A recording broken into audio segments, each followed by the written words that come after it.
BNP মনে করে আমি কাউকে সম্মান করলে সে আমার সম্মান করবে, আমি কারো স্বার্থ সংরক্ষণ করলে সেও আমার স্বার্থ সংরক্ষণ করবে। এখানে মুসলিম খ্রিস্টান বৌদ্ধ প্রসঙ্গটা আমরা আনছি না এই কারণে যে আমরা সবাই মিলে যুদ্ধ করে বাংলাদেশটাকে অর্জন করেছি। বাংলাদেশের স্পিরিট এটাই, বিএনপির স্পিরিট এটাই।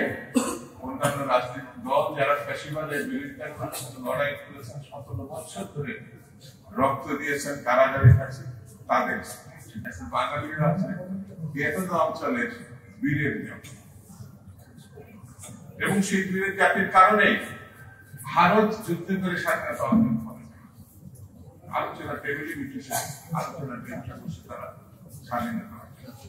কেউ যদি মনে করে এই বীরের জাতির কাছ থেকে তার 1 ইঞ্চি জমি জোর করে দখলে নেবে, এটি কখনো সম্ভব না। কেন বলছি?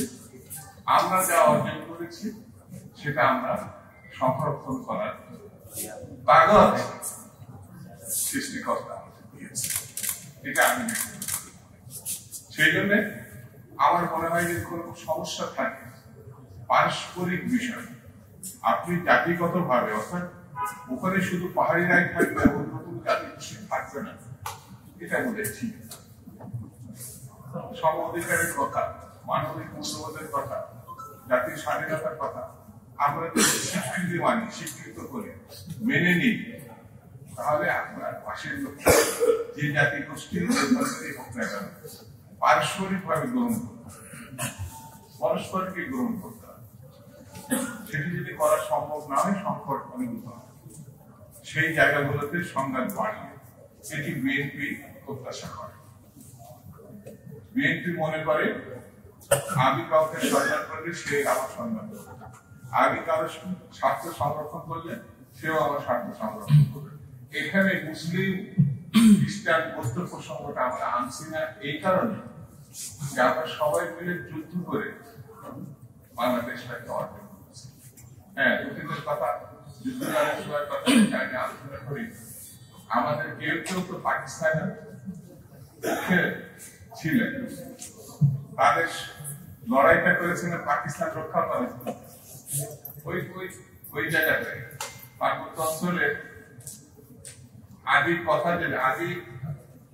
আদি কথা যদি নিয়ে আসি তাহলে অনেক কথা এসে সেটা আমরা আলোচনা আনবো না। এই জন্য আমরা শান্তিপূর্ণ ভাবে এখানে যে সমস্যাগুলো আছে সেই সমস্যাগুলো মীমাংসা করব, এটি আমাদের বাংলাদেশের স্পিরিট, এটাই বিএনপির স্পিরিট, এটাই।